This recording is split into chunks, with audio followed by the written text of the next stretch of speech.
नमस्कार दोस्तों, आज की करंट जीके की क्लास में आगामी भर्ती परीक्षाओं में लगभग आने वाले जो इंपॉर्टेंट प्रश्न है वो इस परीक्षा में करवाए जाएंगे, जो बहुत ही इंपॉर्टेंट प्रश्न है। ये क्लास लास्ट तक जरूर देखना। इस पर लास्ट अंत एक एक प्रश्न लगभग प्रत्येक परीक्षा के लिए इंपॉर्टेंट है। तो आइए शुरुआत करते हैं पहले क्वेश्चन से। बुजुर्गों के लिए विशेष बजट, बुजुर्गों के लिए विशेष बजट बनाने वाला देश का पहला राज्य, बुजुर्गों के लिए विशेष बजट बनाने वाला देश का पहला राज्य। तो दोस्तों इसका उत्तर होगा केरल। केरल, जिसे स्पाइस स्टेट या मसाला राज्य भी कहते हैं। और पुर्तगाली नाविक वास्को डी गामा 1498 में सिकंदर लोदी के काल में इसी समय यहां पर आया था। उस समय केरल का राजा था जमोरिन। जमोरिन पुर्तगाली नाविक मसाला लेने के लिए आया था। तो बुजुर्गों के लिए अलग से बजट बनाने वाला देश का पहला राज्य कौन सा है? केरल। क्योंकि 2011 से और 2026 के बीच में केरल में बुजुर्गों की संख्या 46% बढ़ी है। 46% बढ़ी है। और इस बजट को बोला जाएगा एल्डरली बजट। एल्डरली बजट जो बुजुर्गों के स्वास्थ्य, पेंशन और सुरक्षा को ध्यान में रख करके पेश किया जाएगा। और पिछले वाली वीडियो में मैंने बताया था राज्य की स्वयं की निजी इंटरनेट सेवा वाला पहला राज्य भी कौन सा है? तो इसका उत्तर भी क्या होगा? केरल। आइए दूसरे प्रश्न पर। भूटान की किस महिला को 22वां उपेंद्रनाथ, यानी भूटान है ये, भूटान जिसकी राजधानी थिम्पू, भूटान की किस महिला को 22वां Upendranath Verma soldier of humanity award, soldier of humanity award से सम्मानित किया गया? भूटान की कौन सी महिला है वो? तो उसका नाम है मदर गयालयूम। मदर गयालयूम, आधा नाम ही हुआ तो अभी तो। मदर गयालयूम आसी दोरजी वांगचो, आसी दोरजी मदर गयालयूम आसी दोरची वांगमो वांगचुक, वांगमो वांगचुक, मदर गयालयूम आसी दोरजी वांगमो वांगचुक, जिसे कौन सा पुरस्कार दिया गया है? Soldier of humanity award. अब यह पुरस्कार है क्या? इस पुरस्कार की शुरुआत भारत की असम राज्य की सरकार ने की थी। असम राज्य की सरकार ने की थी और यह पुरस्कार इसको मिला है। ठीक है, अगला प्रश्न देखो। भारत अपना cross border crypto, cross border crypto यानी दूसरे देशों के साथ क्रिप्टो के माध्यम से लेन देन, ट्रांसजेक्शन डाटा साझा करेगा। यानी भारत दूसरे देशों के साथ क्रिप्टो करेंसी के लेन देन का डाटा साझा करेगा। ये कब से करेगा? 1 अप्रैल 2017 से, सॉरी 27 से, 1 अप्रैल 2027 से। इससे क्या होगा? अवैध लेन देन और टैक्स चोरी पर रोक लगेगी। अवैध लेन देन और टैक्स चोरी पर रोक, टैक्स चोरी पर रोक। तो अवैध लेन देन और टैक्स चोरी पर रोक के लिए Bharat cross border crypto transaction data साझा कब करेगा? 1 अप्रैल 2027 से। अब इसके बाद में बात करते हैं अगले प्रश्न की। अगले प्रश्न की अंडर 19 अंडर 19 वर्ल्ड कप के एक संस्करण में, यानी एक संस्करण में, एक टूर्नामेंट में सबसे ज्यादा छक्के लगाने का रिकॉर्ड किसके नाम बना है? तो दोस्तों काफी इंपॉर्टेंट प्रश्न है। भारत के वैभव सूर्यवंशी, वैभव सूर्यवंशी, जिसने एक अंडर 19 एक टूर्नामेंट में 30 छक्के लगाए, 30 छक्के लगाए। इससे पहले यह रिकॉर्ड किसके नाम था? डोवाल्थ ब्रेविस, डोवाल्थ ब्रेविस, डोवाल्थ ब्रेविस, ब्रेविस जो साउथ अफ्रीका यानी दक्षिण अफ्रीका के थे, इसके रिकॉर्ड को तोड़ दिया वैभव सूर्यवंशी ने। और अंडर 19 खिताब भारत ने लगातार 6वीं बार जीता है, लगातार 6वीं बार जीता है, जिसने अकेले वैभव सूर्यवंशी ने 175 रन बना करके अपना सबसे बड़ा व्यक्तिगत स्कोर बनाया। इस 175 रन के स्कोर में 15 छक्के और 15 चौके शामिल थे, 15 चौके शामिल थे। अपना व्यक्तिगत सर्वोच्च स्कोर भी बनाया अंडर 19 में वैभव सूर्यवंशी ने।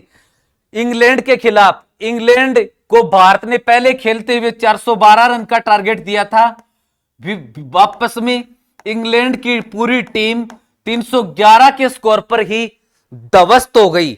और अंडर 19 में भारत का सबसे कम गेंदों में सबसे युवा शतकवीर भी बने हैं ये, मात्र 80 गेंदों में अपना शतक पूरा किया। और अंडर 19 में भारत का सबसे बड़ा स्कोर बनाने वाले खिलाड़ी वो कौन है? सबसे बड़ा वो है अंबाती रायडू, अंबाती रायडू, अंबाती रायडू। इससे मात्र 2 रन ज्यादा, 177 रन उसने 177 रन नॉट आउट बनाए थे, 177 रन। ठीक है, अब देखो ये अगला प्रश्न है, $1 ट्रिलियन तक पहुंचने वाली दुनिया की पहली रिटेल कंपनी कौन सी है? $1 ट्रिलियन तक पहुंचने वाली दुनिया की पहली रिटेल कंपनी कौन सी है? तो इसका उत्तर है वॉलमार्ट, वॉलमार्ट कंपनी, जो $1 ट्रिलियन तक पहुंचने वाली दुनिया की पहली रिटेल कंपनी कौन सी है? वॉलमार्ट। पिछले 12 महीनों में, पिछले 12 माह में इसके शेयर 26% बढ़े, 26% बढ़े। और पिछले 10 वर्षों में, पिछले 10 वर्षों में इसके शेयर 400% से भी ज्यादा, यानी 468% तक बढ़े, 468% से बढ़े। ध्यान रहे, अपने को यह पूछे वॉलमार्ट की स्थापना, वॉलमार्ट की स्थापना, वॉलमार्ट की स्थापना कब हुई थी? तो वॉलमार्ट की स्थापना हुई थी दोस्तों 1962 में। वॉलमार्ट की स्थापना अपने को प्रश्न जैसे भी पूछे हुई थी 1962 में। वॉलमार्ट की स्थापना हुई थी 1962 में।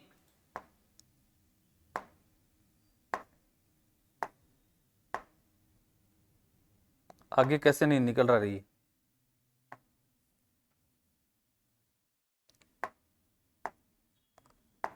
पीछे भी नहीं निकल रहा, क्या होगा ये?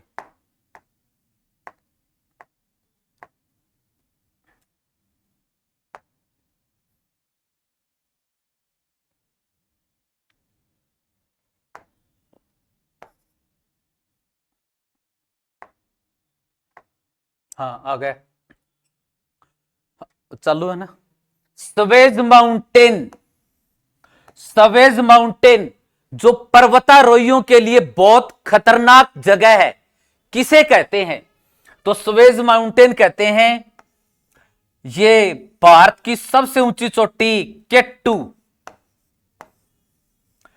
केट्टू जिसको गोडविन आस्टीन भी कहते हैं, जो पर्वतारोहियों के लिए बहुत खतरनाक जगह है। इसकी ऊंचाई है 8611 मीटर समुद्र तल से। यह भारत की सबसे ऊंची चोटी है, जो पीओके पाक ऑक्यूपाइड कश्मीर में है, पाक अधिकृत कश्मीर में है। प्रश्न ऐसे पूछे, भारत की पूर्णतः भारत की सबसे ऊंची चोटी कौन सी है? तो इसका उत्तर होगा कंचनजंगा। कंचनजंगा 8596 मीटर, जो कहां पर है? भारत के सिक्किम राज्य में है, भारत के सिक्किम राज्य में है। तो स्वेज माउंटेन किसे कहते हैं? केटू को, जो पर्वतारोहियों के लिए बहुत खतरनाक जगह है। भारत की सबसे ऊंची चोटी भी कौन सी है? केटू 8611 मीटर। पूर्णतः भारत की सबसे ऊंची चोटी कौन सी है? ये कंचनजंगा, जो सिक्किम में है। और विश्व की सबसे ऊंची चोटी माउंट एवरेस्ट, जो नेपाल में है, माउंट एवरेस्ट। ठीक है। और अगला प्रश्न है, टॉप ऑफ द सैंड उपन्यास का नाम है। इंटरनेशनल बुकर जीतने वाले पहले हिंदी उपन्यास की लेखिका का नाम क्या है? टॉप ऑफ सैंड उपन्यास नोवेल का नाम है। इसको इंटरनेशनल बुकर प्राइज, जिसको साहित्य का नोबेल पुरस्कार भी क्या कहा जाता है, बुकर पुरस्कार को साहित्य का नोबेल पुरस्कार भी कहा जाता है, बुकर पुरस्कार को। जीतने वाले हिंदी उपन्यास टॉप ऑफ सैंड, इस उपन्यास की लेखिका, यानी इसकी लेखिका का नाम क्या है? तो इसकी लेखिका का नाम है Geetanjali Shree. Geetanjali Shree, Geetanjali Shree. Tomb of sand novel के लिए इंटरनेशनल बुकर पुरस्कार जीतने वाली महिला कौन है? गीतांजलि श्री। अगला है अघोषिताएं, यह टॉपिक बना हुआ है। पहले भारत सरकार का 2025 में जो इनकम टैक्स का संशोधन था, इनकम टैक्स का नियम था, वो यदि अघोषित आय है तो 2025 वाले में संशोधन हुआ है, अघोषित आय है और उसके आंकड़ों का पता चल गया तो उसके ऊपर 78% टैक्स लगता था। अब उसको आधा कर दिया 1/2, यानी 78 की जगह कितना हो गया? 39। यानी वर्ष 2025 के आयकर संशोधन नियम में संशोधन करके अघोषित आय के लिए टैक्स 78% से घटा करके कितना कर दिया है?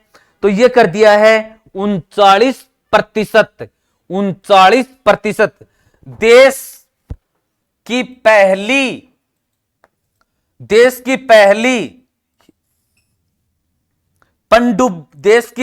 जो देश में ही बनी पनडुब्बी, जिसे भारतीय नौसेना में शामिल किया गया, देश की पहली पनडुब्बी जो देश में ही बनी, जिसको भारतीय नौसेना में शामिल किया गया, उसका नाम क्या है? आईएनएस साल्की।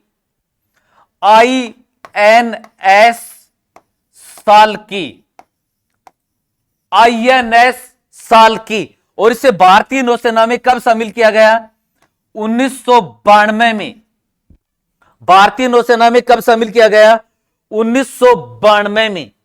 भारतीय नौसेना में शामिल किया गया 1992 में। ठीक है। अब देखो इसके बाद में इस कंपटीशन लेवल के इसके ऊपर और क्या क्या प्रश्न बनते हैं।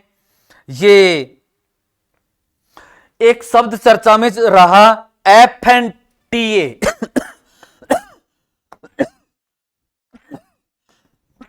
आजकल एक शब्द चर्चा में है एफएनटीए। करंट जीके में इस तरह के प्रश्न पूछ लेते हैं तो इसकी फुल फॉर्म क्या है? Frontier, frontier Nagaland territorial frontier Nagaland territorial authority. एक सब चर्चा में रहा नागालैंड में, भारत का ये नागालैंड राज्य है, नागालैंड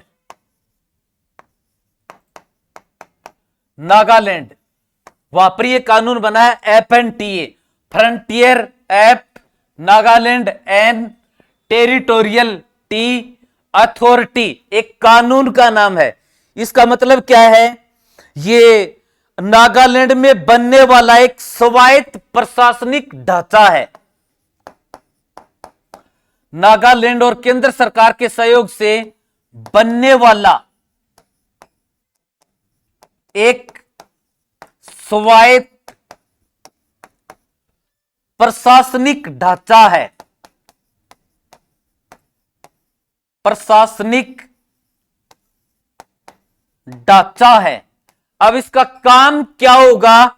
इसका काम यह होगा कि नागालैंड अब अलग से किसी राज्य की मांग नहीं करेगा और इसमें 46 विषयों पर चर्चा होगी। 46 विषयों पर चर्चा होगी। नागालैंड अलग से राज्य की डिमांड नहीं करेगा। और यह कानून कौन कौन से राज्यों में लग चुका है, कौन कौन से जिलों में लग चुका है नागालैंड के? एक तो तुएन सांग नागालैंड का एक जिला है, दूसरा जिला है चोन, नागालैंड का एक डिस्ट्रिक्ट है किफिरे और नोकलोक, किफिरे और नोकलोक, तुएनसांग, चोन, किफिरे, नोकलोक और समारोर, समारोर, इन 5 जिलों में ये FNTA कानून लागू हो चुका है। नागालैंड जो पूर्वोत्तर भारत के 7 राज्य हैं जिनको हम 7 सिस्टर कहते हैं, 7 सिस्टर कहते हैं, उनमें से एक राज्य है। ध्यान रहे ये 7 सिस्टर राज्य कौन कौन से हैं? देखो 7 सिस्टर राज्य कौन कौन से हैं, हम थोड़ा सा इनके बारे में पढ़े। तो ये अरुणाचल प्रदेश हो गया,